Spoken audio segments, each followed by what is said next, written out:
Chapitre 15, Courant miracle, l'instant saint. Il est deux usages du temps.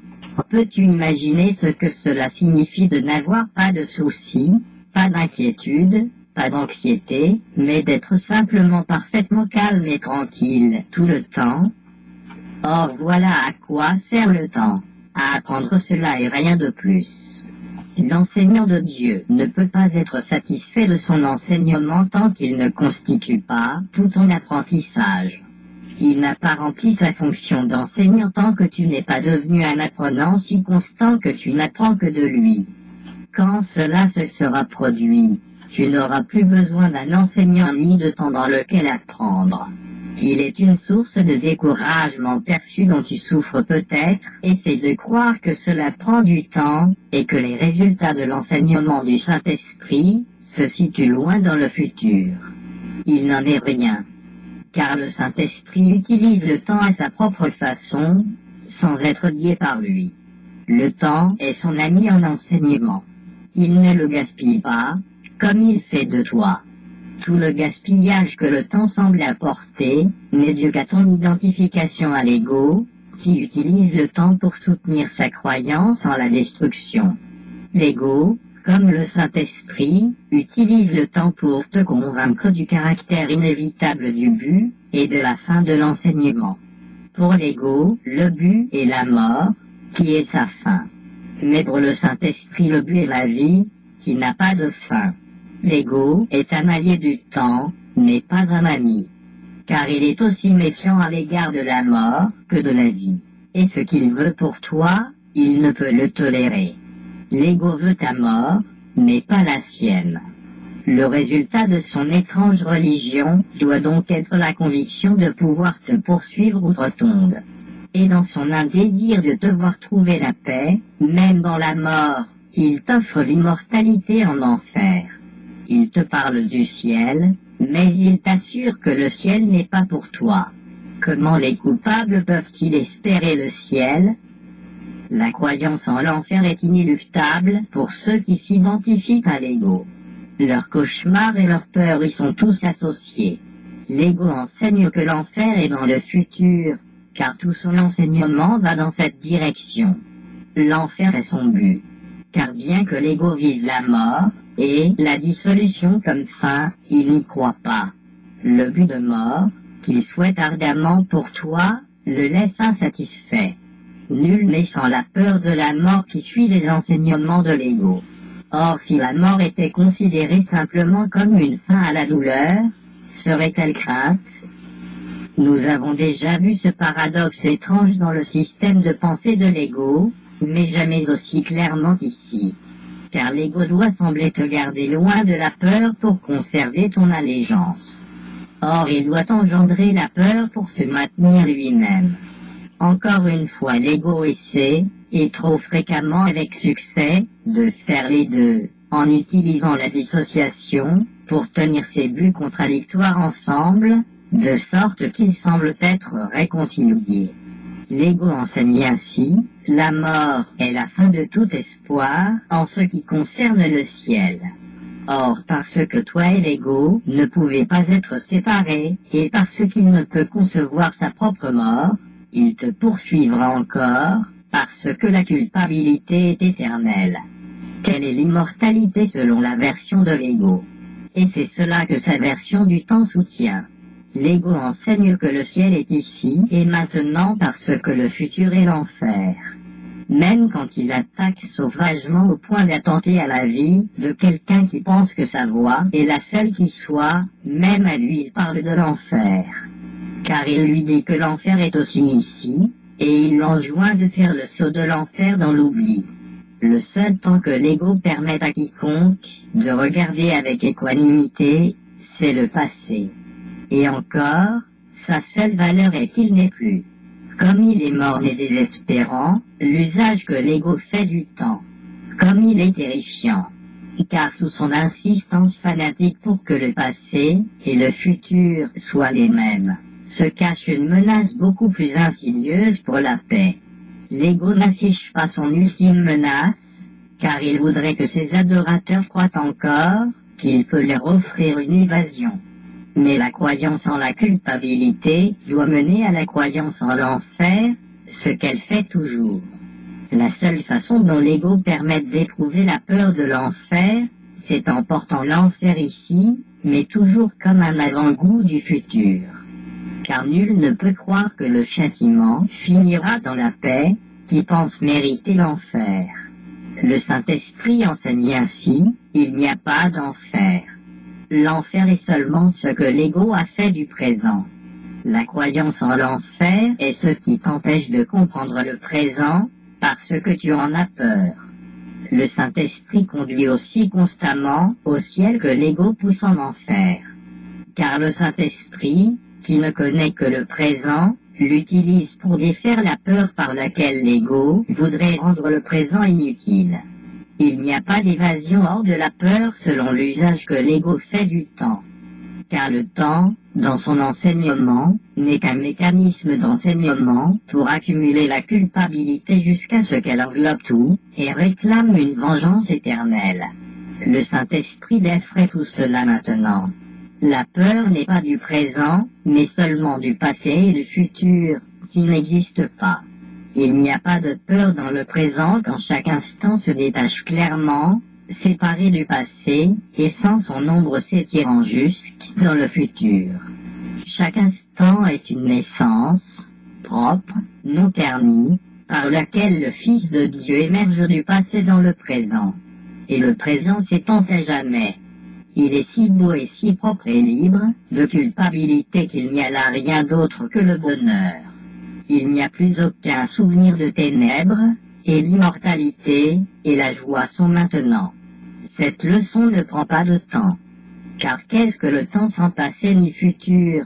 Il a fallu du temps pour te fourvoyer si complètement, mais il ne faut pas du tout de temps pour être ce que tu es.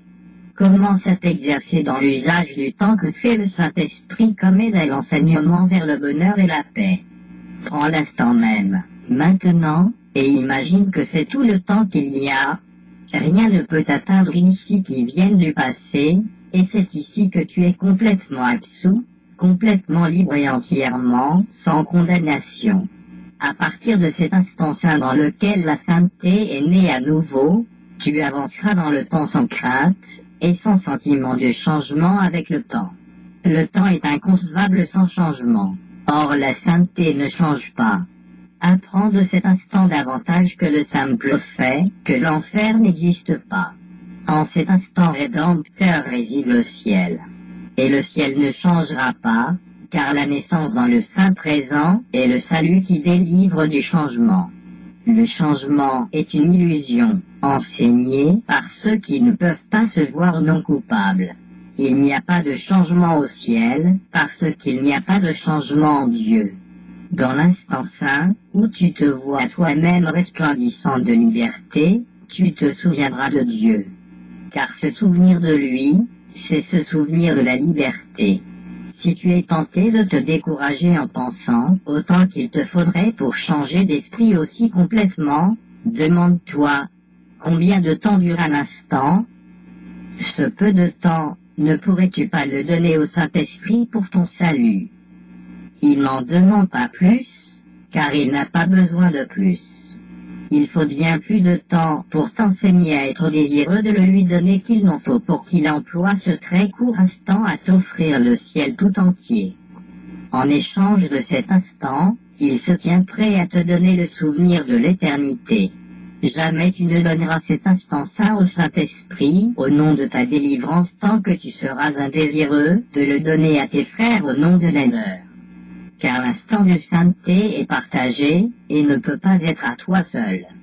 Souviens-toi, donc, quand tu es tenté d'attaquer un frère, que son instant de délivrance est le tien. Les miracles sont les instants de délivrance que tu offres et recevras. Ils témoignent de ton désir d'être délivré et d'offrir le temps au Saint-Esprit pour l'usage qu'il en fait. Combien de temps dure un instant? Il dure aussi peu pour ton frère que pour toi.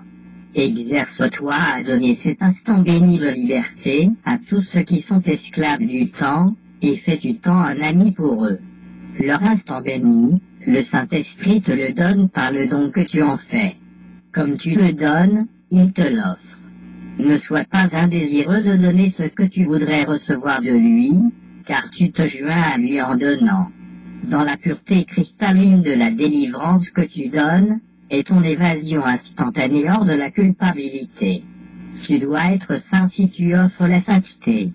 Combien de temps dure un instant? Autant qu'il en faut pour rétablir une parfaite santé d'esprit, une paix parfaite, et un amour parfait pour chacun, pour Dieu et pour toi-même.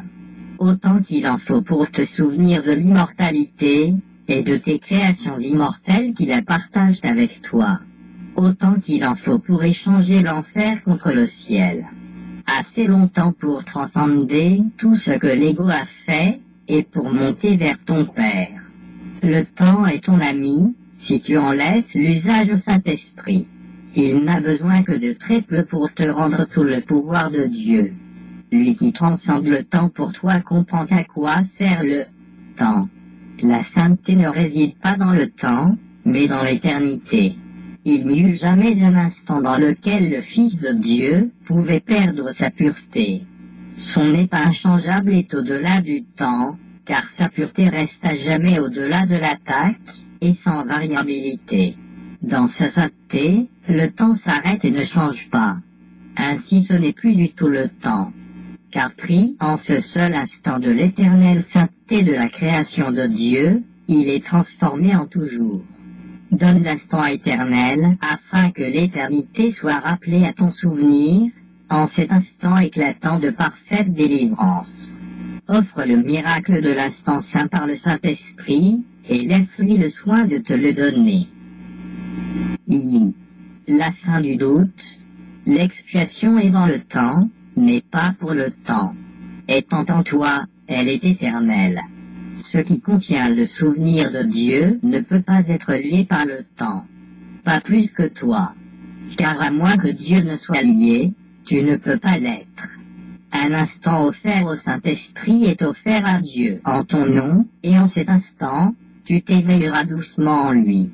Dans l'instant béni tu lâcheras prise de tout ce que tu as appris dans le passé, et le Saint-Esprit t'offrira vite l'entière leçon de la paix. Qu'est-ce qui peut prendre du temps, quand tous les obstacles à l'apprentissage ont été enlevés? La vérité est si loin au-delà du temps qu'elle survient tout entière d'un coup. Car de même qu'elle fut créée une, de même, son unité ne dépend pas du tout du temps. Ne te soucie pas du temps, et ne crains pas l'instant de sainteté qui enlèvera toute peur. Car l'instant de paix est éternel parce qu'il est sans peur. Il viendra, étant la leçon que Dieu te donne, par l'enseignant qu'il a désigné pour traduire le temps en éternité. Béni soit l'enseignant de Dieu, dont la joie est d'enseigner sa sainteté au Saint-Fils de Dieu. Sa joie n'est pas contenue dans le temps. Son enseignement est pour toi parce que sa joie est tienne. Par lui tu te tiens devant l'autel de Dieu, où il traduit doucement l'enfer en ciel. Car c'est seulement au ciel que Dieu veut que tu sois. Combien de temps peut-il falloir pour être là où Dieu veut que tu sois? Car tu es là où tu as toujours été et seras toujours. Tout ce que tu l'as pour toujours. L'instant béni s'étire pour englober le temps, comme Dieu s'étend lui-même pour t'englober. Toi qui as passé des jours, des heures et même des années à enchaîner tes frères à ton ego dans une tentative pour l'appuyer et soutenir sa faiblesse, tu ne perçois pas la source de la force. En cet instant saint, tu désenchaîneras tous tes frères, et tu refuseras de soutenir leur faiblesse et la tienne. Tu ne te rends pas compte combien tu as mésusé de tes frères, en les voyant comme source de soutien pour l'ego. Le résultat est qu'ils témoignent de l'ego dans ta perception, et semblent fournir des raisons pour ne pas en lâcher prise. Or ils sont des témoins bien plus forts et bien plus convaincants pour le Saint-Esprit, et ils soutiennent sa force. C'est à toi, donc, de choisir s'ils soutiennent l'ego, ou le Saint-Esprit en toi, et tu reconnaîtras lequel tu as choisi à leur réaction. Un fils de Dieu qui a été délivré par le Saint-Esprit en un frère est toujours reconnu. Il n'est pas possible de le nier. Si tu demeures incertain, c'est uniquement parce que tu n'as pas donné une complète délivrance. Et à cause de cela, tu n'as pas donné un seul instant complètement au Saint-Esprit. Car quand tu l'auras fait, tu seras sûr de l'avoir fait. Tu en seras sûr parce que son témoin parlera de lui avec tant de clarté que tu entendras et comprendras. Tu douteras jusqu'à ce que tu entendes un seul témoin, que tu auras entièrement délivré par le Saint-Esprit. Et alors, tu ne douteras plus. L'instant saint ne t'est pas encore arrivé. Or il viendra, et tu le reconnaîtras avec une parfaite certitude. Nul don de Dieu n'est reconnu de quelque autre façon. Tu peux t'exercer au mécanisme de l'instant saint et tu apprendras beaucoup en le faisant. Mais sa lumière éclatante, étincelante, qui te rendra littéralement aveugle à ce monde par sa propre vision, tu ne peux pas la fournir.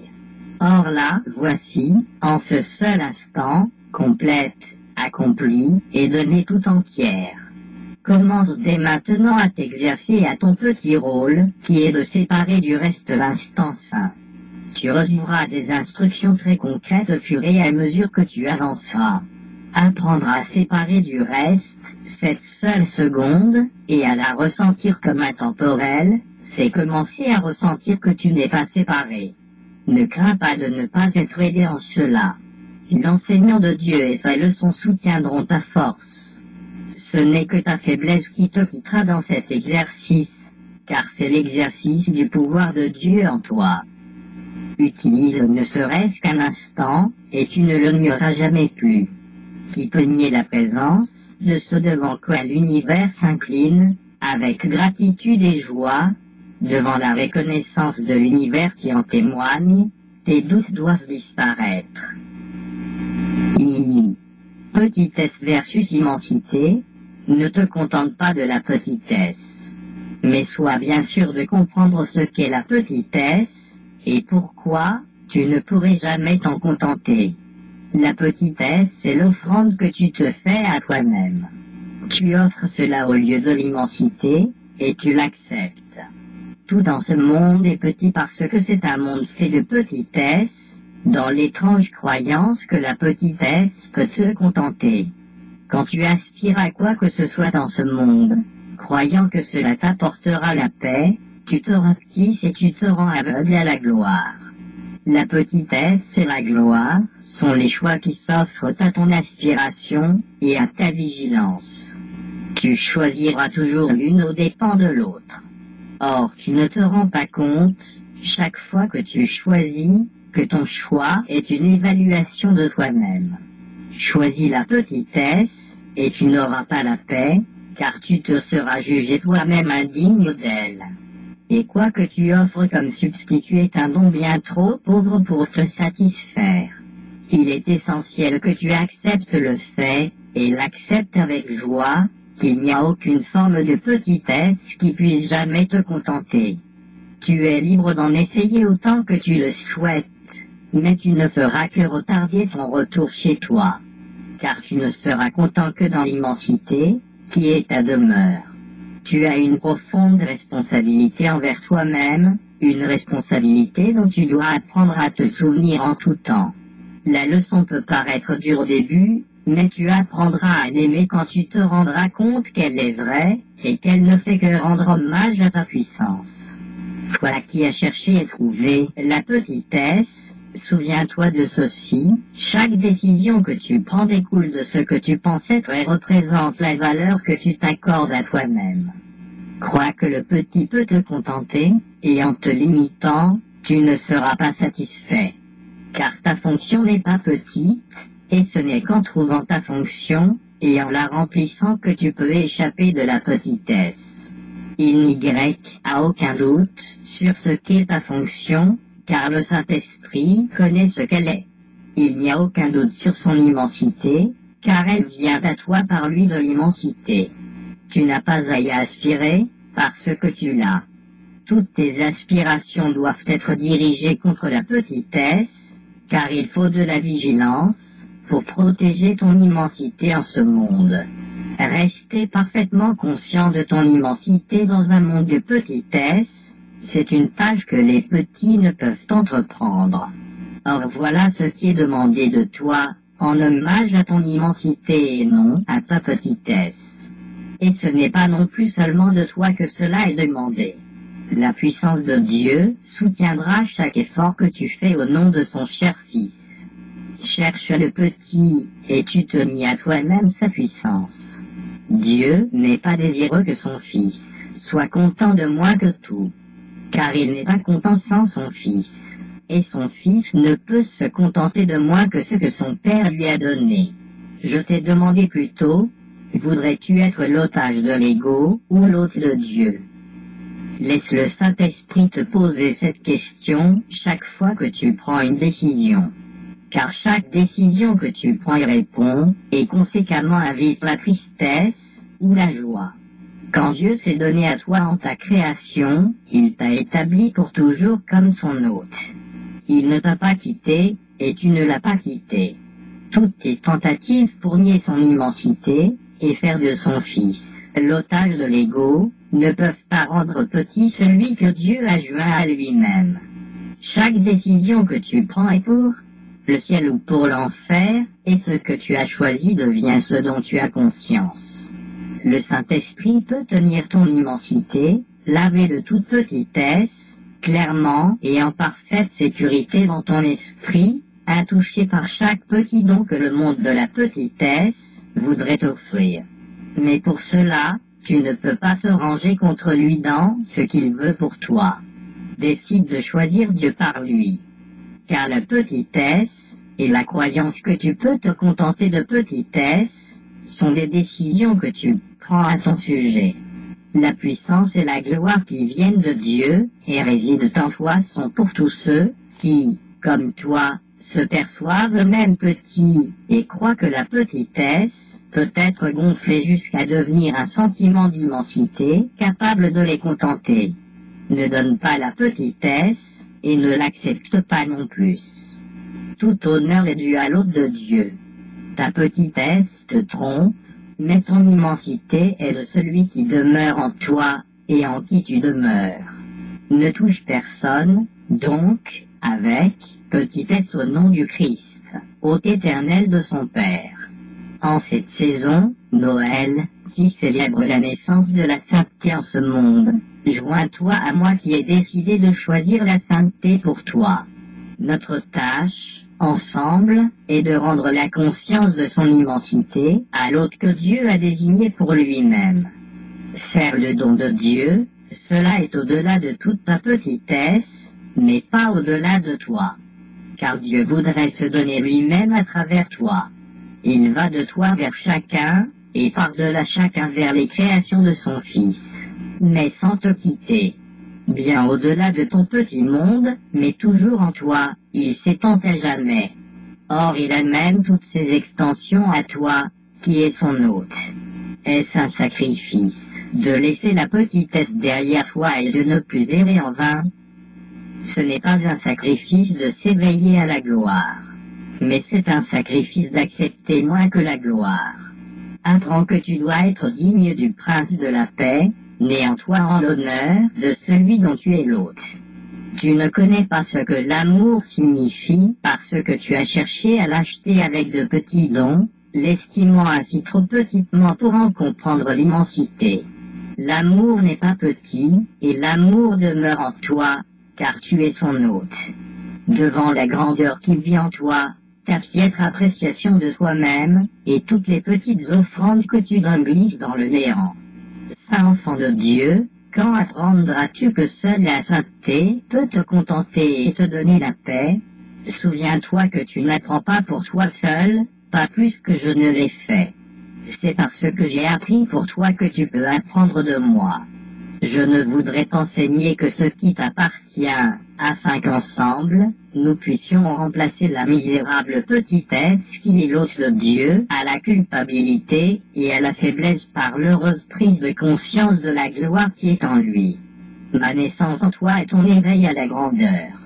Ne m'accueille pas dans une crèche, mais dans l'autel à la sainteté, où demeure la sainteté dans une paix parfaite. Mon royaume n'est pas de ce monde parce qu'il est en toi, et tu es de ton Père. Joignons-nous en l'honneur de toi, tu dois rester à jamais au-delà de la petitesse. Décide de choisir avec moi, qui ai décidé de demeurer avec toi. J'ai la même volonté que mon Père, connaissant que sa volonté est constante et à jamais en paix avec elle-même. Tu ne seras content que de sa volonté. N'accepte rien de moins, et souviens-toi que tout ce que j'ai appris t'appartient. Ce que mon Père aime, je l'aime comme il l'aime, et je ne peux pas plus l'accepter pour ce que ce n'est pas, qu'il ne le peut. Et toi non plus. Quand tu auras appris à accepter ce que tu es, tu ne feras plus de don à t'offrir à toi-même, car tu connaîtras que tu es complet, n'ayant besoin de rien, et incapable d'accepter quoi que ce soit pour toi-même. Mais tu donneras avec joie, ayant reçu.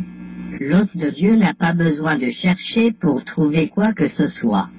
Si tu es entièrement désireux de laisser le salut au plan de Dieu, et indésireux de tenter de saisir toi-même la paix, le salut te sera donné. Or ne pense pas que tu puisses substituer ton plan au sien. Plutôt, joins-toi à moi dans le sien, afin que nous délivrions tous ceux qui voudraient rester liés, proclamant ensemble que le Fils de Dieu est son hôte. Ainsi, nous ne laissons personne oublier ce dont tu voudrais te souvenir. Et ainsi, tu t'en souviendras. N'appelant chacun que le souvenir de Dieu, et du ciel qui est en lui. Car là où tu voudrais que ton frère soit, là aussi tu penseras être. N'entends pas son appel à l'enfer et à la petitesse, mais seulement son appel au ciel et à la grandeur. N'oublie pas que son appel est le tien, et réponds-lui avec moi. La puissance de Dieu est à jamais du côté de son hôte, car elle protège uniquement la paix dans laquelle il demeure. Ne dépose pas la petitesse devant son saint autel, qui s'élève au-dessus des étoiles, jusqu'au ciel, à cause de ce qui lui est donné. IV. S'exercer à l'instant saint, ce cours n'est pas au-delà d'un apprentissage immédiat, à moins que tu ne crois que ce que Dieu veut prend du temps.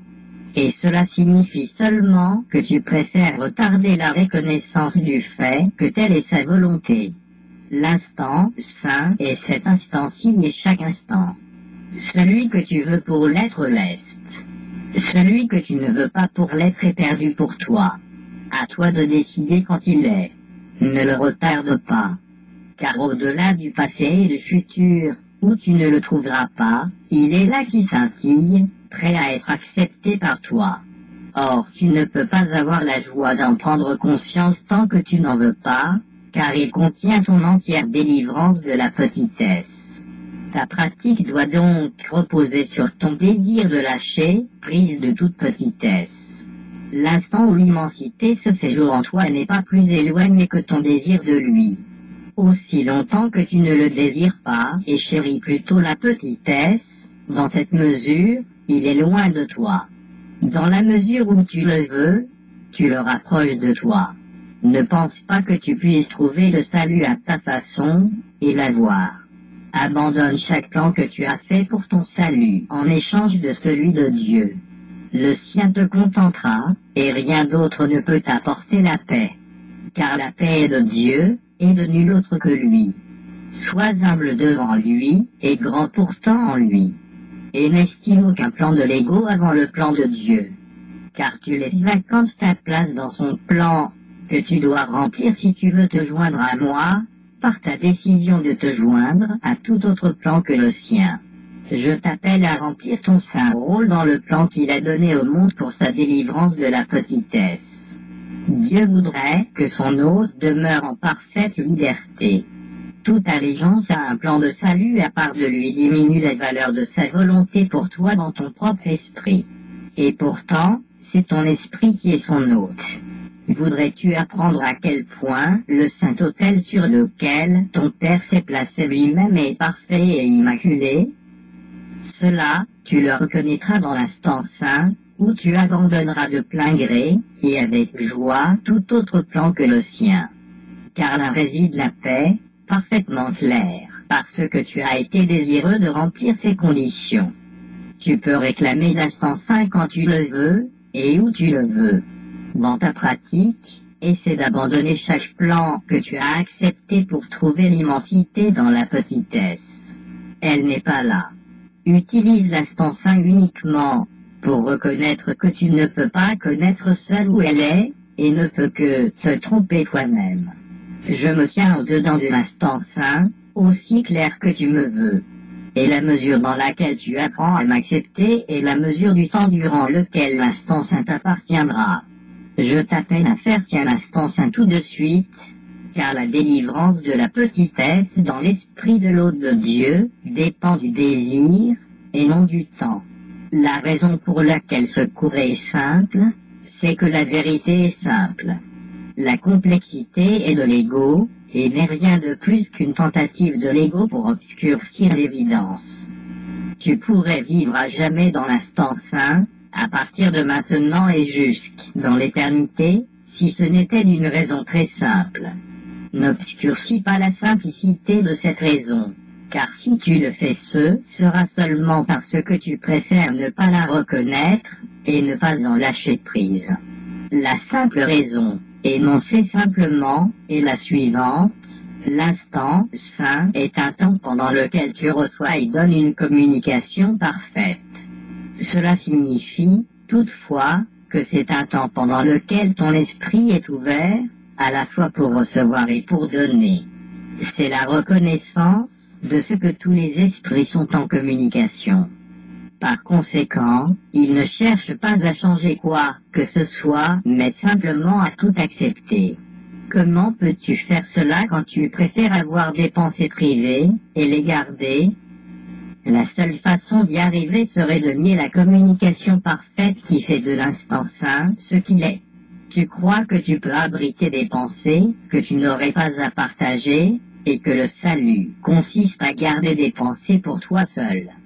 Car dans les pensées privées, qui ne sont connues que de toi, tu penses trouver une façon de garder ce que tu voudrais avoir seul, tout en partageant ce que tu voudrais partager. Et ensuite, tu te demandes comment il se fait que tu n'es pas pleinement en communication avec ceux qui t'entourent, et avec Dieu qui vous entoure tous ensemble. Chaque pensée que tu voudrais garder cachée coupe la communication, parce que c'est ce que tu veux. Il est impossible de reconnaître la communication parfaite tant que rompre la communication a de la valeur pour toi. Demande-toi honnêtement, est-ce que je veux avoir une communication parfaite, et suis-je entièrement désireux de lâcher prise pour toujours de tout ce qui interfère avec elle? Si la réponse est non, alors que le Saint-Esprit soit prêt à te la donner, ne suffit pas pour la faire tienne, car tu n'es pas prêt à la partager avec lui. Et elle ne peut pas venir dans un esprit qui a décidé de s'y opposer. Car l'instant saint est donné et reçu avec un même désir, étant l'acceptation de l'unique volonté qui gouverne toute pensée. La condition nécessaire de l'instant saint ne requiert pas que tu n'aies pas de pensée qui ne soit pure. Mais cela requiert que tu n'en aies aucune que tu veuilles garder. Ce n'est pas toi qui as fait l'innocence. Elle t'est donnée à l'instant où tu la veux. Il n'y aurait pas d'expiation s'il n'en était pas besoin. Tu ne seras pas capable d'accepter la communication parfaite tant que tu voudrais te la cacher à toi-même. Car ce que tu voudrais cacher t'est caché. Dans ta pratique, donc, essaie seulement d'être vigilant contre la tromperie, et ne cherche pas à protéger les pensées que tu voudrais garder pour toi. Laisse la pureté du Saint-Esprit les dissiper et amène toute ta conscience à être prête pour la pureté qu'il t'offre. Ainsi, il te rendra prêt à reconnaître que tu es l'hôte de Dieu, et n'es l'otage de rien ni de personne. L'instant saint et les relations particulières. L'instant saint est le plus utile mécanisme d'apprentissage du Saint-Esprit pour t'enseigner la signification de l'amour. Car son but est de suspendre entièrement le jugement. Le jugement repose toujours sur le passé, car l'expérience passée est la base sur laquelle tu juges. Le jugement devient impossible sans le passé, car sans lui tu ne comprends rien. Tu n'essaierais pas de juger, parce qu'il t'apparaît très clairement que tu ne comprends pas ce que signifie quoi que ce soit. Tu as peur de cela parce que tu crois que sans l'ego, tout serait chaos. Or je t'assure que sans l'ego, tout serait amour. Le passé est le principal mécanisme d'apprentissage de l'ego, car c'est dans le passé que tu as appris à définir tes propres besoins et acquis les méthodes pour les satisfaire comme bon te semble. Nous avons dit que limiter l'amour à une partie de la fidélité, c'était faire entrer la culpabilité dans tes relations et ainsi les rendre irréelles. Si tu cherches à séparer du reste certains aspects de la totalité vers lesquels tu te tournes ensuite, pour satisfaire tes besoins imaginaires, tu essaies d'utiliser la séparation pour te sauver. Comment, donc, la culpabilité pourrait-elle ne pas y entrer? Car la séparation est la source de la culpabilité, et y faire appel pour ton salut, c'est croire que tu es seul. Être seul, c'est être coupable. Car faire l'expérience de toi-même étant seul, c'est nier l'unité du Père et de son Fils, et ainsi attaquer la réalité. Tu ne peux pas aimer des parties de la réalité et comprendre ce que l'amour signifie. Si tu veux aimer différemment de Dieu, qui ne connaît pas d'amour particulier, comment peux-tu le comprendre? Croire que des relations particulières, avec un amour particulier, peuvent offrir le salut, c'est croire que la séparation est le salut. Car c'est dans l'égalité complète de l'expiation que réside le salut. Comment peux-tu décider que certains aspects particuliers de la fidélité peuvent te donner plus que d'autres? Le passé t'a enseigné cela. Or l'instant saint enseigne qu'il n'en est rien. À cause de la culpabilité, toutes les relations particulières contiennent des éléments de peur. C'est pourquoi elles passent et changent si fréquemment. Elles ne sont pas fondées sur le seul amour inchangeable. Et l'amour, où la peur est entrée, n'est pas fiable parce qu'il n'est pas parfait. Dans sa fonction d'interprète de ce que tu as fait, le Saint-Esprit utilise les relations particulières que tu as choisies pour soutenir l'ego comme expérience d'apprentissage indiquant la vérité. Sous sa direction, chaque relation devient une leçon d'amour. Le Saint-Esprit connaît que personne n'est particulier. Or il perçoit aussi que tu as fait des relations particulières qu'il voudrait purifier et ne pas te laisser détruire. Si peu sainte que soit la raison pour laquelle tu les as faites, il peut les traduire en sainteté en enlevant autant, de peur que tu le laisses enlever. Tu peux confier n'importe quelle relation à ses soins, et être sûr qu'il n'en résultera pas de la douleur, si tu lui offres ton désir de ne lui faire servir aucun autre besoin que le sien. Toute la culpabilité en elle vient de l'usage que tu en fais. Tout l'amour du sien. N'aie pas peur, donc, de lâcher prise de tes besoins imaginaires qui détruiraient la relation. Ton seul besoin est le sien. Toute relation que tu voudrais substituer à une autre n'a pas été offerte au Saint-Esprit pour son usage. Il n'y a pas de substitut à l'amour. Si tu tentes de substituer un aspect de l'amour à un autre, tu as donné moins de valeur à l'un et plus à l'autre. Non seulement tu les as séparés, mais tu as aussi jugé et rejeté les deux. Or, tu t'es d'abord jugé et rejeté toi-même, sans quoi tu n'aurais jamais pu imaginer avoir besoin de tes frères tels qu'ils n'étaient pas. Si tu ne t'étais pas vu toi-même sans amour, tu n'aurais pas pu les juger si pareils à toi dans le manque. L'ego fait des relations un usage si fragmentaire qu'il va fréquemment encore plus loin. Une partie d'un aspect convient à ses fins, tandis qu'il préfère des parties différentes d'un autre aspect. Il assemble ainsi la réalité selon ses propres capricieuses préférences, t'offrant à rechercher une image à quoi rien ne ressemble. Car il n'y a rien au ciel ou sur terre qui lui ressemble, et tu as beau en chercher la réalité, tu ne peux pas la trouver parce qu'elle n'est pas réelle. Chacun sur terre a formé des relations particulières, et bien qu'il n'en soit pas ainsi au ciel, Le Saint-Esprit connaît comment leur apporter une touche de ciel ici. Dans l'instant saint, personne n'est particulier, car tes besoins personnels n'empiètent sur personne, pour faire paraître tes frères différents. Sans les valeurs du passé, tu verrais qu'ils sont tous les mêmes, et pareils à toi. Et tu ne verrais pas non plus de séparation entre toi et eux. Dans l'instant saint, tu vois dans chaque relation ce qu'elle sera quand tu ne percevras que le présent. Dieu te connaît maintenant. Il ne se souvient de rien, s'ayant toujours connu exactement, comme il te connaît maintenant. L'instant saint reflète sa connaissance en sortant toute perception du passé, enlevant ainsi le cadre de référence que tu as bâti et dont tu te sers pour juger tes frères. Une fois que celui-ci a disparu, le Saint-Esprit lui substitue son cadre de référence. Son cadre de référence est simplement Dieu. En cela seulement réside l'intemporalité du Saint-Esprit. Car dans l'instant saint, libre du passé, tu vois que l'amour est en toi, et tu n'as pas besoin de chercher au dehors, pour dérober l'amour coupablement là où tu pensais qu'il était. Toutes tes relations sont bénies dans l'instant saint, parce que la bénédiction n'est pas limitée.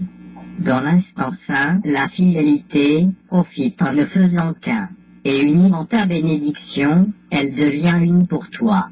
La signification de l'amour est la signification que Dieu lui a donnée. Donne-lui n'importe quelle signification à part la sienne, et il est impossible de le comprendre. Dieu aime chaque frère comme il t'aime, ni moins ni plus. Il a besoin de tous pareillement, et toi aussi. Dans le temps, il t'a été dit d'offrir des miracles sous ma direction, et de laisser le Saint-Esprit t'apporter ceux qui cherchent à te trouver. Or dans l'instant saint, tu t'unis directement à Dieu, et tous tes frères se joignent dans le Christ. Ceux qui sont joints dans le Christ ne sont aucunement séparés, car le Christ est le soi que la filialité partage, comme Dieu partage son soi avec le Christ. Penses-tu que tu peux juger le soi de Dieu? Dieu l'a créé au-delà du jugement, dans son besoin d'étendre son amour. Avec l'amour en toi, tu n'as aucun besoin sauf celui de l'étendre. Dans l'instant saint, il n'y a pas de conflit de besoin, car il n'y en a qu'un. Car l'instant saint s'étire jusqu'à l'éternité, et jusqu'à l'Esprit de Dieu. Et c'est là seulement que l'amour a une signification, et là seulement qu'il peut être compris. Vie. L'instant saint et les lois de Dieu, il est impossible d'utiliser une relation aux dépens d'une autre, sans éprouver de la culpabilité. Il est également impossible de condamner une partie d'une relation et d'y trouver la paix. Sous la direction du Saint-Esprit, toutes les relations sont vues comme des engagements totaux, et pourtant, elles n'entrent aucunement en conflit les unes avec les autres. Une foi parfaite en chacune d'elles, pour sa capacité de te satisfaire complètement, ne peut venir que d'une foi parfaite en toi-même. Et cela, tu ne peux l'avoir tant que reste la culpabilité. Or, il y aura de la culpabilité aussi longtemps que tu acceptes, et chéris, la possibilité de faire d'un frère ce qu'il n'est pas, parce que c'est ainsi que tu le voudrais. Tu as si peu de foi en toi-même parce que tu es indésireux d'accepter le fait que l'amour parfait est en toi. Ainsi, tu cherches au dehors ce que tu ne peux pas trouver au dehors. Je t'offre la foi parfaite que j'ai en toi, à la place de tous tes doutes. Mais n'oublie pas que ma foi doit être en tous tes frères aussi parfaite qu'elle l'est en toi, sinon le don pour toi serait limité. Dans l'instant saint, nous partageons notre foi dans le Fils de Dieu parce que nous reconnaissons, ensemble, qu'il en est entièrement digne. Et en appréciant sa valeur, nous ne pouvons pas douter de sa sainteté. Et ainsi nous l'aimons. Toute séparation disparaît quand la sainteté est partagée. Car la sainteté est pouvoir, et en la partageant, elle gagne en force. Si tu cherches satisfaction dans l'assouvissement de tes besoins tels que tu les perçois, tu dois croire que la force vient d'autrui, et que ce que tu gagnes, il le perd. Il faut toujours que quelqu'un perde si tu te perçois toi-même comme faible. Or, il est une autre interprétation des relations qui transcende complètement le concept de perte de pouvoir. Tu n'as pas de mal à croire que lorsqu'un autre fait appel à Dieu pour l'amour, ton appel demeure aussi fort. Et tu ne penses pas non plus que lorsque Dieu lui répond, ton espoir d'une réponse soit diminué. Au contraire, tu es plus enclin à considérer son succès comme témoignant de la possibilité du tien. Cela parce que tu reconnais, ne serait-ce que très vaguement, que Dieu est une idée. Ainsi ta foi en lui est renforcée quand elle est partagée. Ce que tu as du mal à accepter, c'est le fait que, comme ton père, tu es une idée.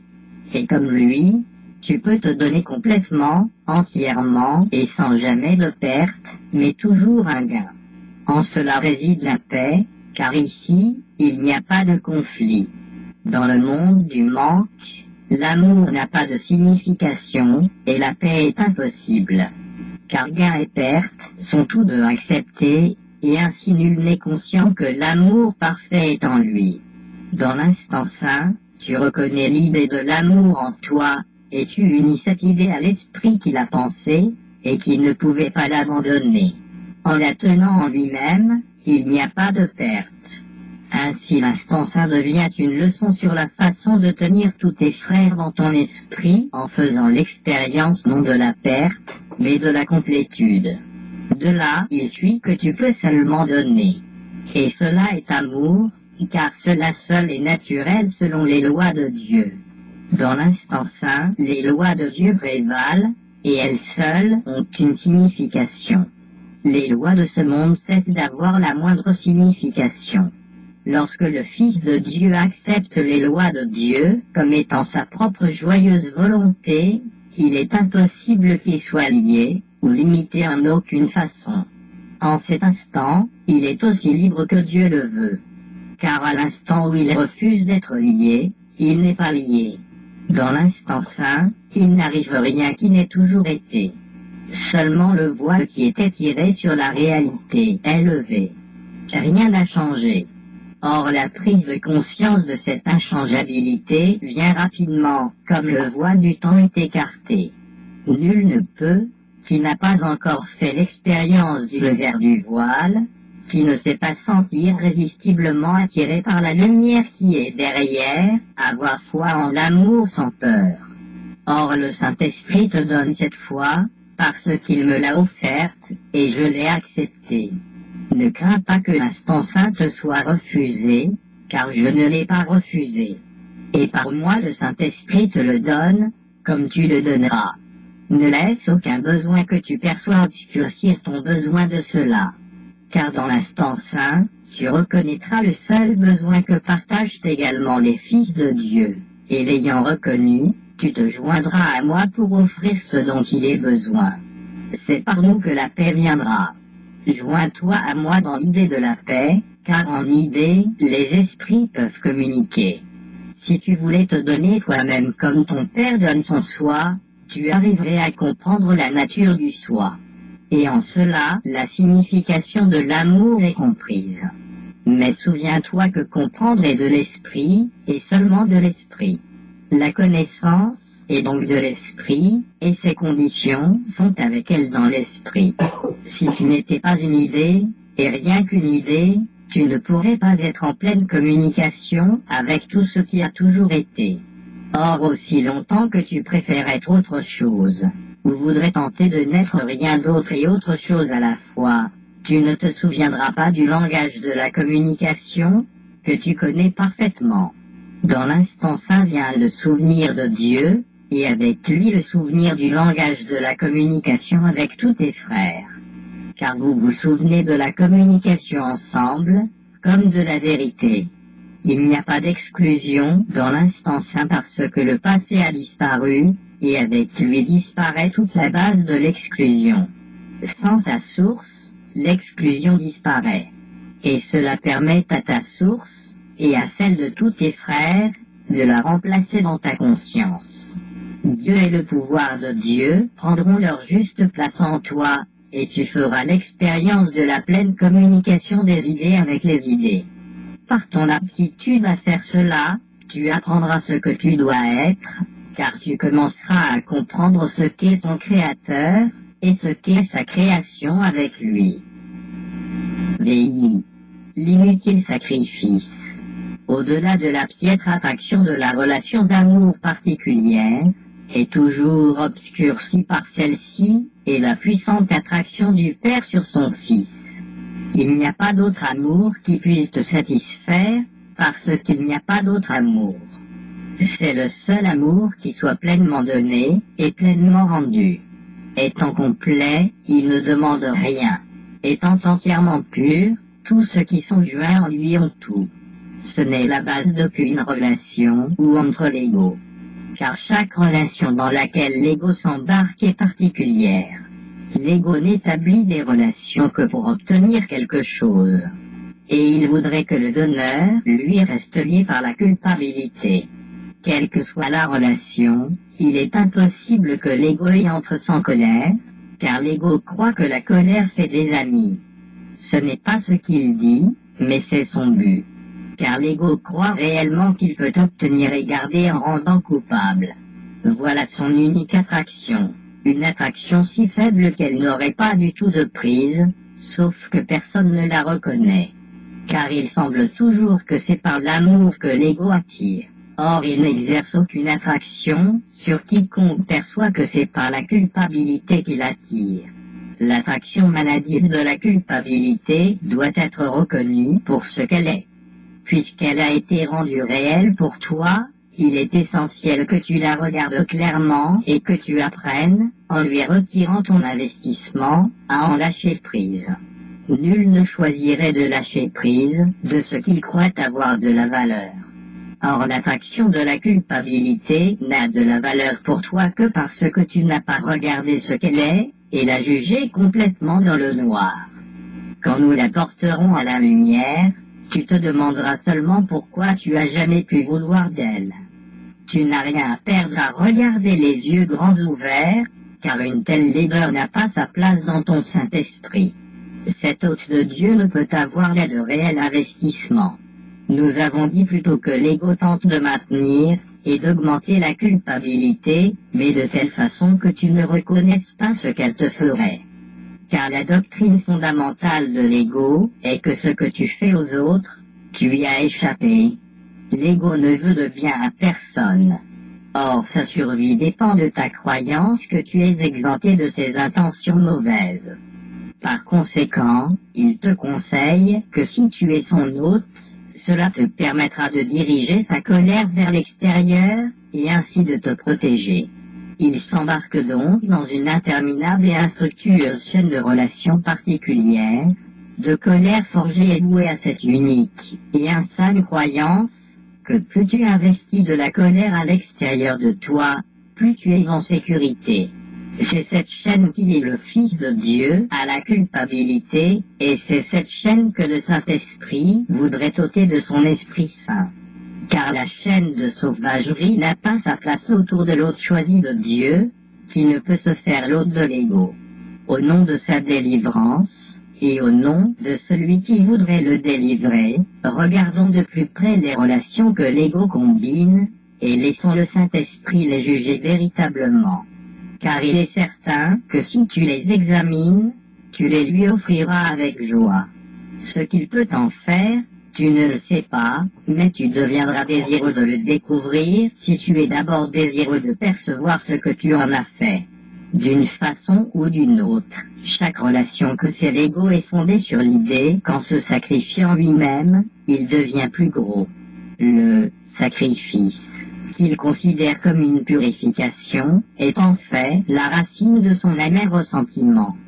Car il préférerait attaquer directement et éviter de retarder ce qu'il veut réellement. Or l'ego reconnaît la réalité telle qu'il la voit, et il admet que personne ne pourrait interpréter une attaque directe comme de l'amour. Or rendre coupable, c'est une attaque directe, même si cela n'en a pas l'air. Car les coupables s'attendent à l'attaque, et l'ayant cherché, c'est ce qui les attire.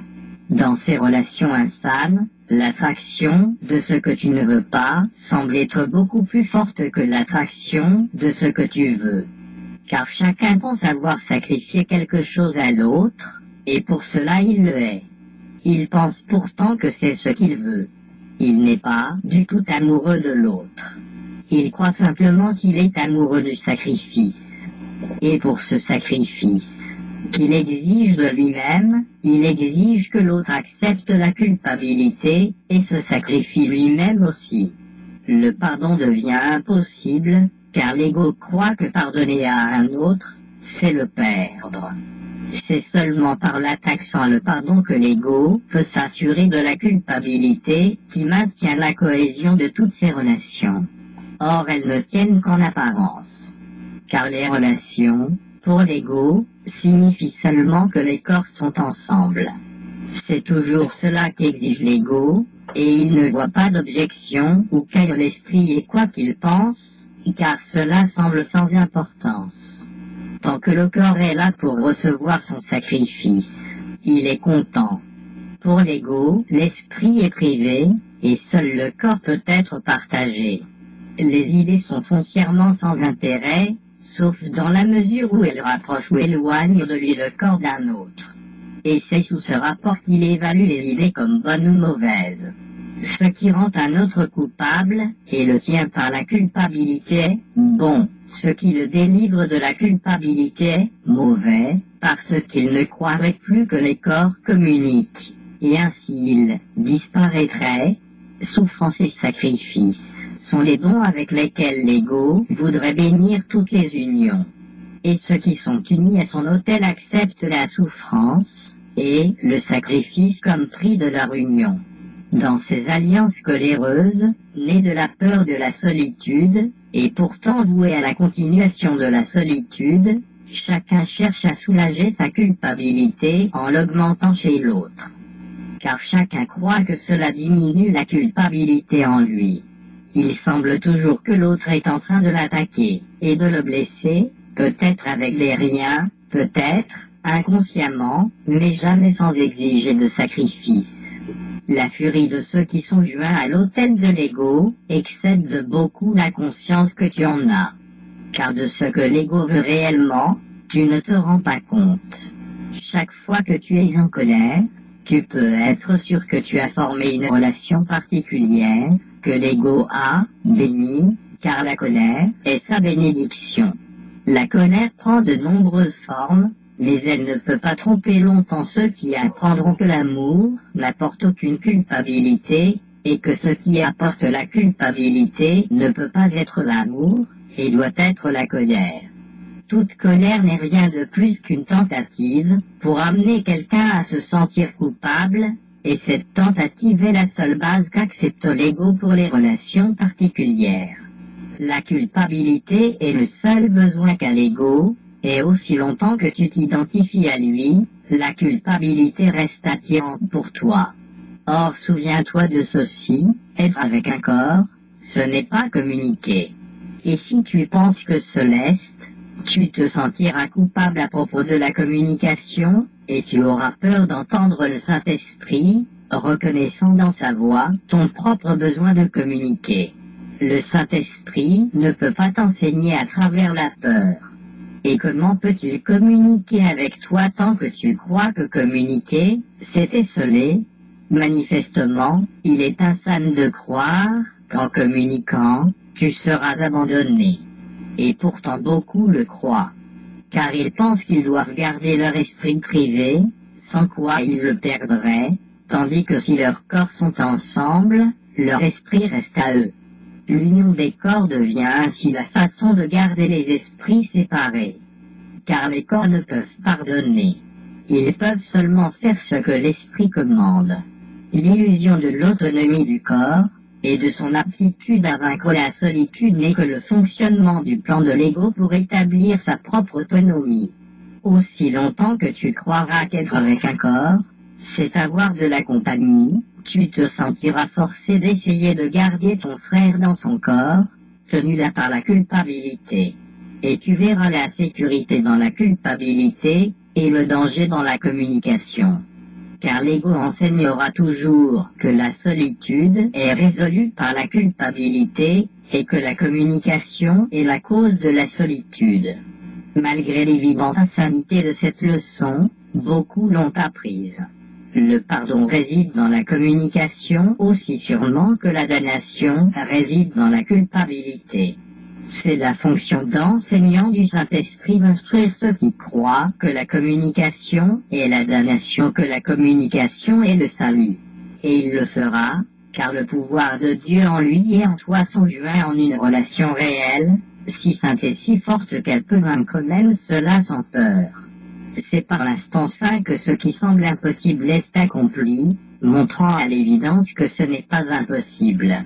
Dans l'instant saint, la culpabilité n'exerce pas d'attraction, puisque la communication a été rétablie. Et la culpabilité, dont le seul but est d'interrompre la communication, n'a aucune fonction ici. Ici, il n'y a pas de dissimulation, ni de pensée privée. Le désir de communiquer attire à lui la communication et vainc complètement la solitude. Il y a ici un pardon complet, car il n'y a aucun souhait d'exclure quiconque de ta complétude, dans la soudaine reconnaissance de la valeur du rôle qu'il y joue. Dans la protection de ton entièreté, tous sont invités et bienvenus. Et tu comprends que ta complétude est celle de Dieu, dont le seul besoin est que tu sois complet. Car ta complétude te fait suer en ta conscience. Et c'est ici que tu fais l'expérience d'être tel que tu as été créé, et tel que tu es. VII. La seule relation réelle, l'instant saint, ne remplace pas le besoin d'apprendre, car le Saint-Esprit ne doit pas te quitter en tant qu'enseignant, tant que l'instant saint ne s'est pas étendu bien au-delà du temps. Pour une tâche d'enseignement comme la sienne, il doit tout utiliser en ce monde pour ta délivrance. Il doit se ranger avec chaque signe ou chaque gage de ton désir d'apprendre de lui ce que doit être la vérité. Il est prompt à utiliser tout ce que tu lui offres pour cela. La préoccupation et le soin qu'il a de toi sont illimités. Face à ta peur du pardon, qu'il perçoit aussi clairement qu'il connaît que le pardon est délivrance, il t'enseignera à te souvenir que le pardon n'est pas une perte, mais ton salut. Et que dans le pardon complet, où tu reconnais qu'il n'y a rien à pardonner, tu es absous complètement. Écoute-le avec joie, et apprends de lui que tu n'as pas du tout besoin de relations particulières. Tu ne cherches en elle que ce que tu as jeté. Et par elle jamais tu n'apprendras la valeur de ce que tu as jeté, mais désire encore de tout ton cœur. Joignons-nous pour faire ensemble de l'instant saint tout ce qui est, en désirant qu'il soit tout ce qui est. Le Fils de Dieu a tant besoin de ton désir d'aspirer à cela que tu ne saurais concevoir si grand besoin. Voilà le seul besoin que Dieu et son Fils partagent et qu'ils ont pour volonté de satisfaire ensemble. Tu n'es pas seul en cela. La volonté de tes créations t'appelle à partager avec elle ta volonté. Tourne-toi, donc, en paix, de la culpabilité vers Dieu et vers elle. N'entre en relation qu'avec ce qui ne te quittera jamais, et ce que tu ne peux jamais quitter. La solitude du Fils de Dieu et la solitude de son Père. Ne refuse pas la conscience de ta complétude, et ne cherche pas à te la rendre toi-même. Ne crains pas de confier ta rédemption à l'amour de ton Rédempteur. Il n'échouera pas, car il vient de celui qui ne peut échouer. Accepte ton sentiment d'échec comme étant une erreur, et rien de plus, sur qui tu es. Car le Saint Tour de Dieu est au-delà de l'échec, et rien de ce qu'il a pour volonté ne peut être nié. Tu es pour toujours dans une relation si sainte, qu'elle appelle chacun à s'évader de la solitude, et à se joindre à toi dans ton amour. Et là où tu es chacun doit chercher et te trouver là. Réfléchis à ceci ne serait-ce qu'un instant. Dieu t'a donné la fidélité pour assurer ta création parfaite. C'était son don, car de même qu'il ne s'est pas refusé lui-même à toi, il ne t'a pas refusé sa création. Il n'est rien qui ait jamais été créé qui ne t'appartienne. Tes relations sont avec l'univers. Et cet univers, étant de Dieu, est bien au-delà de la somme insignifiante de tous les corps séparés que tu perçois. Car toutes ces parties sont jointes en Dieu par le Christ, où elles deviennent comme leur Père. Le Christ ne sait rien d'une séparation d'avec son Père, qui est sa seule relation, dans laquelle il donne comme son Père lui donne. Le Saint-Esprit est la tentative de Dieu pour te libérer de ce qu'il ne comprend pas. Et à cause de sa source, elle réussira. Le Saint-Esprit te demande de répondre comme Dieu le fait, car il voudrait t'enseigner ce que tu ne comprends pas. Dieu répondrait à chaque besoin, quelque forme qu'il prenne. Ainsi, il garde ce canal ouvert pour recevoir sa communication avec toi, et la tienne avec lui. Dieu ne comprend pas ton problème de communication, car il ne le partage pas avec toi. Il n'y a que toi qui crois qu'il est compréhensible. Le Saint-Esprit connaît qu'il n'est pas compréhensible, et pourtant, il le comprend parce que tu l'as fait. Dans le Saint-Esprit seul réside la conscience de ce que Dieu ne peut connaître et de ce que tu ne comprends pas. C'est sa sainte fonction d'accepter les deux, et en enlevant chaque élément discordant, de les joindre en un. Il fera cela parce que c'est sa fonction. Laisse, donc, ce qui à toi semble être impossible, à celui qui connaît que ce doit être possible parce que c'est la volonté de Dieu.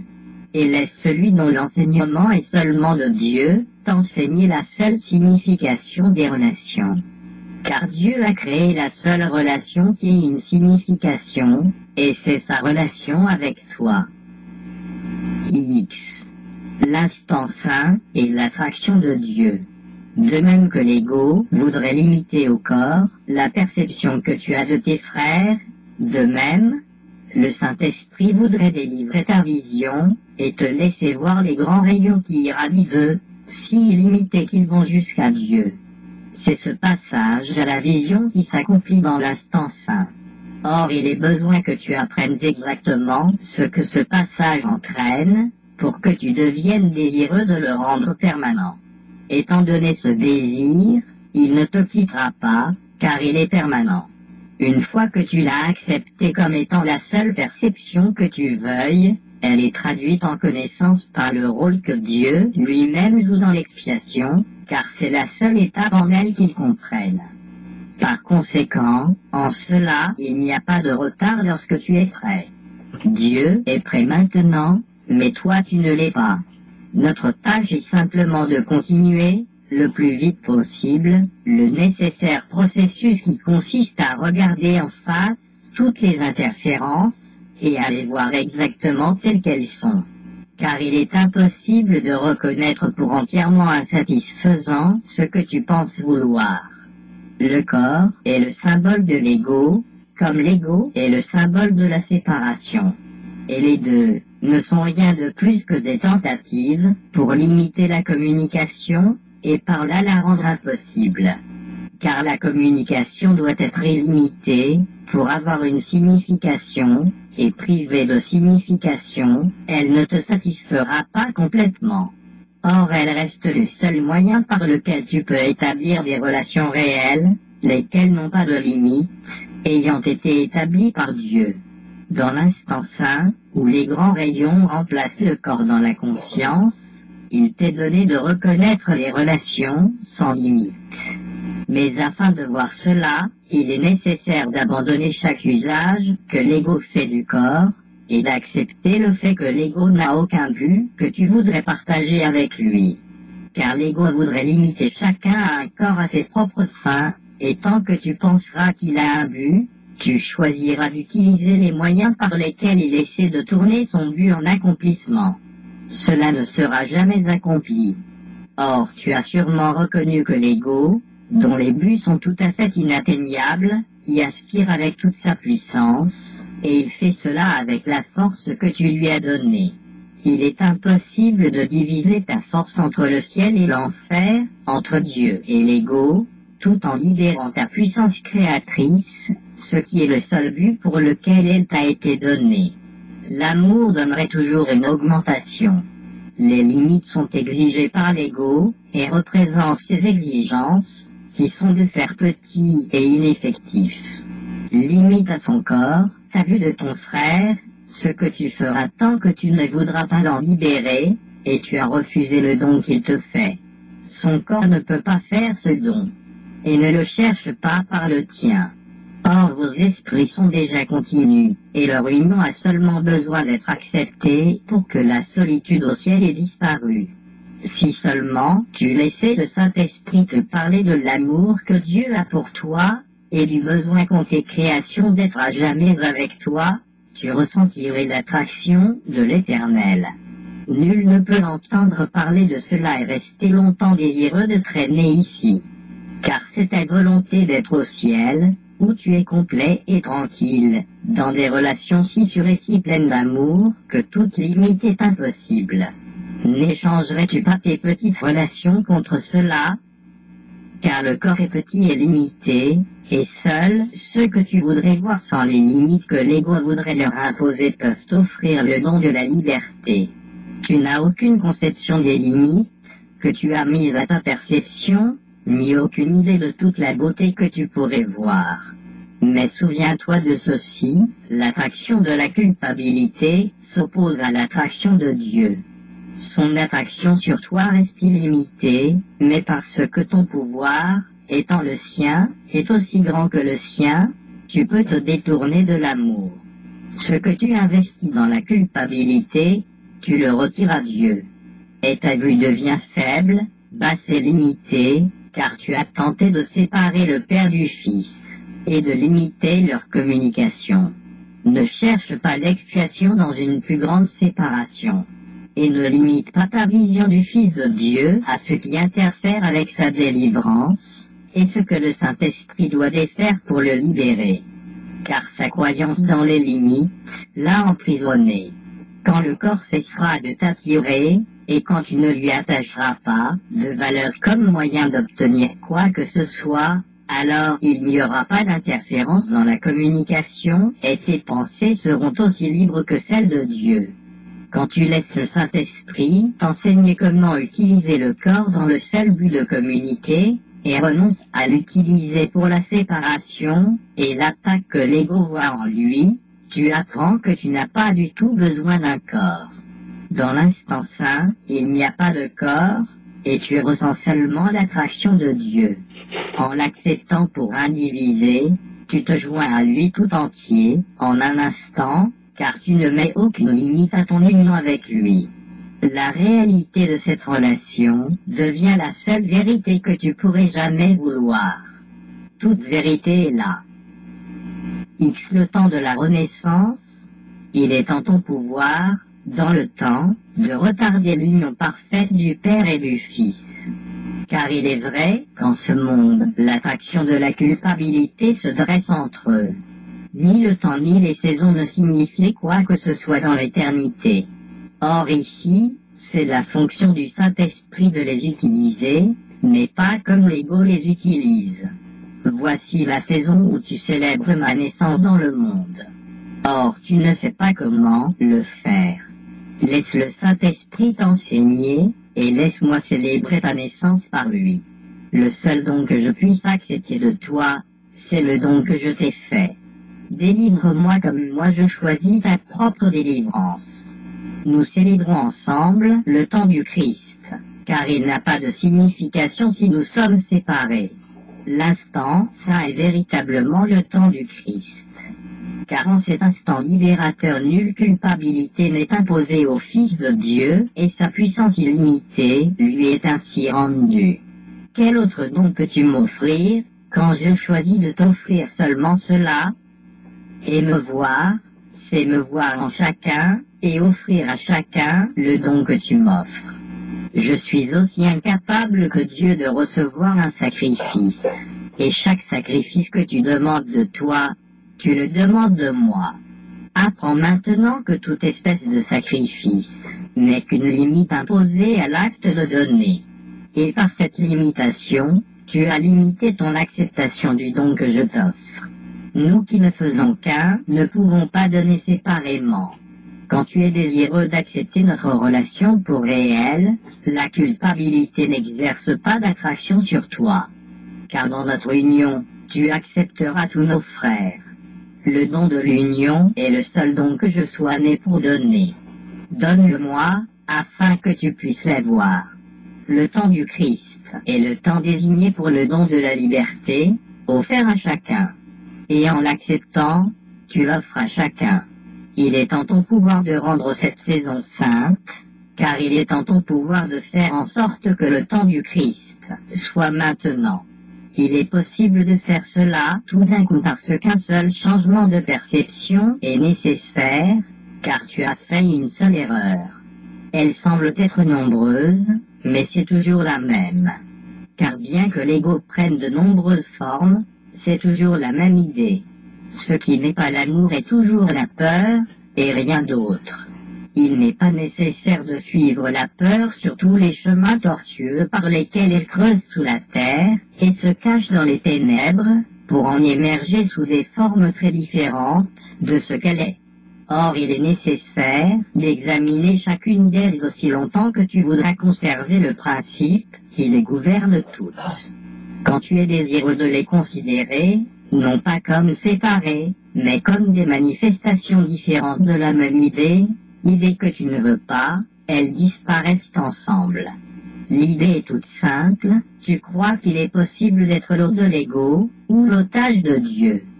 C'est le choix que tu penses avoir, et la décision que tu crois devoir prendre. Tu ne vois pas d'autre alternative, car tu ne peux pas accepter le fait que le sacrifice ne t'obtient rien. Le sacrifice est si essentiel à ton système de pensée que le salut à part du sacrifice ne signifie rien pour toi. La confusion que tu fais entre sacrifice et amour est si profonde que tu ne peux concevoir l'amour sans sacrifice. Et c'est cela que tu dois regarder, le sacrifice. C'est l'attaque et non l'amour.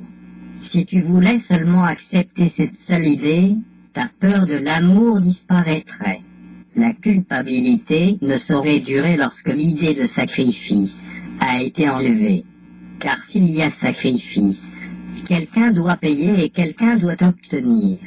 Et la seule question qui reste, c'est de savoir quel est le prix et pour obtenir quoi. Comme de l'ego, tu crois que tu peux te départir de toute ta culpabilité quand tu le veux et ainsi acheter la paix. Et le paiement ne semble pas être de toi. S'il est évident que l'ego, de fait, exige paiement, il ne semble jamais l'exiger de toi. Tu es indésireux de reconnaître que l'ego, que tu as invité, n'est traître qu'envers ceux qui pensent être son hôte. L'ego ne te laissera jamais percevoir cela, puisque cette reconnaissance le rendrait sans demeure. Car quand cela apparaîtra clairement, tu ne seras plus trompé par aucune des formes que prend l'ego pour se protéger de ta vue. Chaque forme sera reconnue comme n'étant qu'une couverture de la même idée qui se cache derrière elles toutes, que l'amour exige un sacrifice, et qu'il est donc inséparable de l'attaque et de la peur, et que la culpabilité est le prix de l'amour, payable avec la peur. Comme Dieu, donc, est devenu apeurant pour toi, et comme c'est un grand sacrifice que tu crois que son amour exige. Car un amour total exigerait un sacrifice total. Et ainsi l'ego semble exiger de toi moins que Dieu, et c'est celui des deux qui est jugé comme étant le moindre mal, un mal à craindre un peu, peut-être, alors que l'autre est à détruire.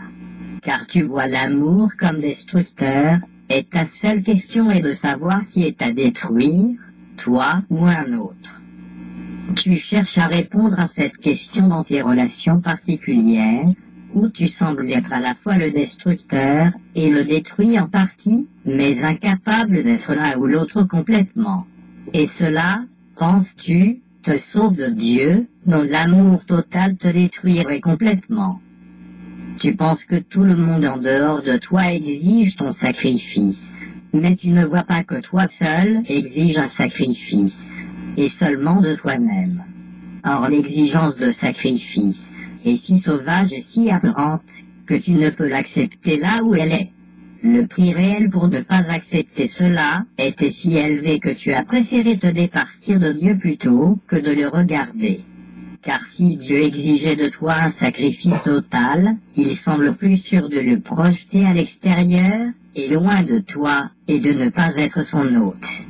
À lui, tu attribuas la traîtrise de l'ego, que tu invitas à prendre sa place pour te protéger de lui. Et tu ne reconnais pas que c'est ce que tu as invité qui voudrait te détruire, et qui, en effet, exige de toi un sacrifice total. Ce sauvage invité, aucun sacrifice partiel ne l'apaisera, car c'est un envahisseur qui n'offre la bonté qu'en apparence, et toujours pour rendre le sacrifice complet. Tu ne réussiras pas à être l'otage partiel de l'ego, car il ne respecte aucun marché, et il ne te laisserait rien. Tu ne peux pas non plus être son hôte partiel. Tu dois choisir entre la liberté totale et l'asservissement total, car il n'y a pas d'autres alternatives que celle-là. Tu as essayé de nombreux compromis pour tenter d'éviter de reconnaître la seule décision que tu dois prendre. Et pourtant, c'est de reconnaître cette décision, exactement telle qu'elle est, qui rend la décision si facile. Le salut est simple, étant de Dieu, et par conséquent très facile à comprendre. N'essaie pas de le projeter au loin, et de le voir à l'extérieur de toi. En toi sont à la fois la question et la réponse, l'exigence de sacrifice, et la paix de Dieu. Ixi Noël comme la fin du sacrifice. Ne crains pas de reconnaître que toute idée de sacrifice est faite uniquement par toi. Et ne cherche pas la sécurité en tentant de te protéger de là où elle n'est pas. Tes frères et ton père sont devenus très apeurants pour toi. Et tu voudrais marchander avec eux pour quelques relations particulières, dans lesquelles tu penses voir quelques miettes de sécurité. Ne cherche pas plus longtemps à garder à part tes pensées, et la pensée qui t'a été donnée. Lorsqu'elles sont mises ensemble et perçues là où elles sont, le choix à faire entre elles n'est rien de plus qu'un doux éveil, aussi simple que d'ouvrir les yeux à la lumière du jour quand tu n'as plus besoin de sommeil. Le signe de Noël est une étoile, une lumière dans les ténèbres. Ne la vois pas à l'extérieur de toi, mais brillant dans le ciel au-dedans, et accepte-la comme le signe que le temps du Christ est venu. Il vient en n'exigeant rien. Nul sacrifice d'aucune sorte n'est exigé par lui de qui que ce soit. En sa présence, toute idée de sacrifice perd toute signification, car il est l'hôte de Dieu, et tu as seulement besoin de l'inviter, celui qui est déjà là, en reconnaissant que son hôte est un et qu'aucune pensée étrangère à son unité ne peut demeurer là avec lui. Pour l'accueillir, l'amour doit être total, car la présence de la sainteté crée la sainteté qui l'entoure.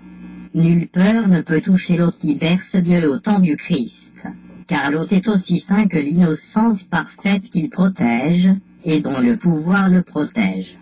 En ce Noël, donne au Saint-Esprit tout ce qui te blesse. Laisse-toi être complètement guéri afin que tu puisses te joindre à lui dans la guérison, et célébrons notre délivrance ensemble en délivrant chacun avec nous. Ne laisse rien derrière, car la délivrance est totale, et quand tu l'auras acceptée avec moi, tu la donneras avec moi. Toute douleur, tout sacrifice, et toute petitesse disparaîtront dans notre relation, qui est aussi innocente que notre relation avec notre Père, et aussi puissante. La douleur nous sera portée et disparaîtra en notre présence, et sans douleur, il ne peut y avoir de sacrifice. Et sans sacrifice, il doit y avoir l'amour. Toi qui crois que le sacrifice est amour, tu dois apprendre que le sacrifice est la séparation d'avec l'amour. Car le sacrifice apporte la culpabilité aussi sûrement que l'amour apporte la paix. La culpabilité est la condition du sacrifice, comme la paix est la condition pour prendre conscience de ta relation avec Dieu. Par la culpabilité, tu exclus ton père et tes frères de toi-même. Par la paix, tu les invites à revenir, te rendant compte qu'ils sont là où ton invitation les enjoint d'être. Ce que tu exclus de toi-même semble apeurant, car tu le revêts de la peur, et tu essaies de le chasser, bien qu'il fasse partie de toi, qui peut percevoir une partie de lui-même comme répugnante, et vivre en paix en lui-même, et qui peut tenter de résoudre le conflit du ciel et de l'enfer en lui en chassant le ciel, et en lui donnant les attributs de l'enfer, sans éprouver un sentiment d'incomplétude et de solitude. Aussi longtemps que tu perçois le corps comme ta réalité, aussi longtemps, tu te perçois toi-même comme étant seul et privé de quelque chose. Et aussi longtemps, tu te percevras comme une victime du sacrifice, cela justifiant que tu en sacrifies d'autres. Car qui pourrait repousser le ciel et son créateur sans un sentiment de sacrifice et de perte, et qui pourrait subir le sacrifice et la perte sans tenter de se rétablir lui-même? Or, comment pourrais-tu accomplir cela toi-même, quand la base de tes tentatives est la croyance en la réalité de la privation? La privation engendre l'attaque, étant la croyance que l'attaque est justifiée. Et aussi longtemps que tu voudrais conserver la privation, l'attaque devient le salut, et le sacrifice devient l'amour. C'est ainsi que, dans toutes tes quêtes d'amour, tu cherches et trouves le sacrifice. Or, tu ne trouves pas l'amour. Il est impossible de nier ce qu'est l'amour, et de le reconnaître encore. La signification de l'amour réside dans ce que tu as chassé à l'extérieur de toi, et il n'a pas de signification à part de toi. C'est ce que tu préfères garder qui n'a pas de signification, alors que tout ce que tu voudrais tenir à l'écart contient toute la signification de l'univers, et assure la cohésion de l'univers dans sa signification. Si l'univers n'était pas joint en toi, il serait à part de Dieu, et être sans lui, c'est être sans signification. Dans l'instant saint, la condition de l'amour est remplie, car les esprits sont joints sans l'interférence du corps, et là où est la communication, là est la paix. Le prince de la paix est né pour rétablir la condition de l'amour, en enseignant que la communication reste ininterrompue, même si le corps est détruit, pourvu que tu ne vois pas le corps comme le moyen nécessaire à la communication. Et si tu comprends cette leçon, tu te rendras compte que sacrifier le corps, c'est sacrifier rien. Et la communication, qui doit être de l'esprit, ne peut pas être sacrifiée. Où, donc, est le sacrifice? La leçon que je suis née pour enseigner, et que je voudrais encore enseigner à tous mes frères, c'est que le sacrifice n'est nulle part, et que l'amour est partout. Car la communication embrasse tout, et dans la paix qu'elle rétablit, l'amour vient de lui-même. Ne laisse aucun désespoir assombrir la joie de Noël, car le temps du Christ est insignifiant à part de la joie. Joignons-nous dans la célébration de la paix, en n'exigeant aucun sacrifice de personne, car c'est ainsi que tu m'offres l'amour que je t'offre. Que peut-il y avoir de plus joyeux que de percevoir que nous ne sommes privés de rien? Céleste, le message du temps du Christ, que je te donne pour que tu puisses le donner et le retourner au Père, qui me l'a donné. Car au temps du Christ, la communication est rétablie, et il se joint à nous pour célébrer la création de son Fils. Dieu rend grâce à l'autre saint qui voudrait le recevoir, et qui le laisse entrer et demeurer là où il voudrait être. Et par ton accueil, il t'accueille en lui-même, car ce qui est contenu en toi, qu'il accueille, lui est retourné. Et nous ne faisons que célébrer son entièreté quand nous l'accueillons en nous-mêmes. Ceux qui reçoivent le Père ne font qu'un avec lui, étant l'hôte de celui qui les a créés. Et quand ils lui permettent d'entrer, le souvenir du Père entre avec lui, et avec lui ils se souviennent de la seule relation qu'il ait jamais elle, et qu'il veuille jamais avoir. Voici le temps où une nouvelle année naîtra bientôt du temps du Christ. J'ai une parfaite confiance en toi pour faire tout ce que tu voudrais accomplir. Rien ne manquera, et tu rendras complet et ne détruiras pas. Dis donc à ton frère, je te donne au Saint-Esprit comme partie de moi-même. Je connais que tu seras délivré, à moins que je ne veuille t'utiliser pour m'emprisonner moi-même. Au nom de ma liberté, je choisis ta délivrance, parce que je reconnais que nous serons délivrés ensemble. Ainsi l'année commencera dans la joie et la liberté. Il y a beaucoup à faire, et nous avons été longtemps retardés. Accepte l'instant saint en cette année naissante, et prends ta place, si longtemps laissée non remplie, dans le grand éveil. En cette année différente en faisant que tout soit pareil. Et laisse toutes tes relations être rendues saintes pour toi. Telle est notre volonté. Amen.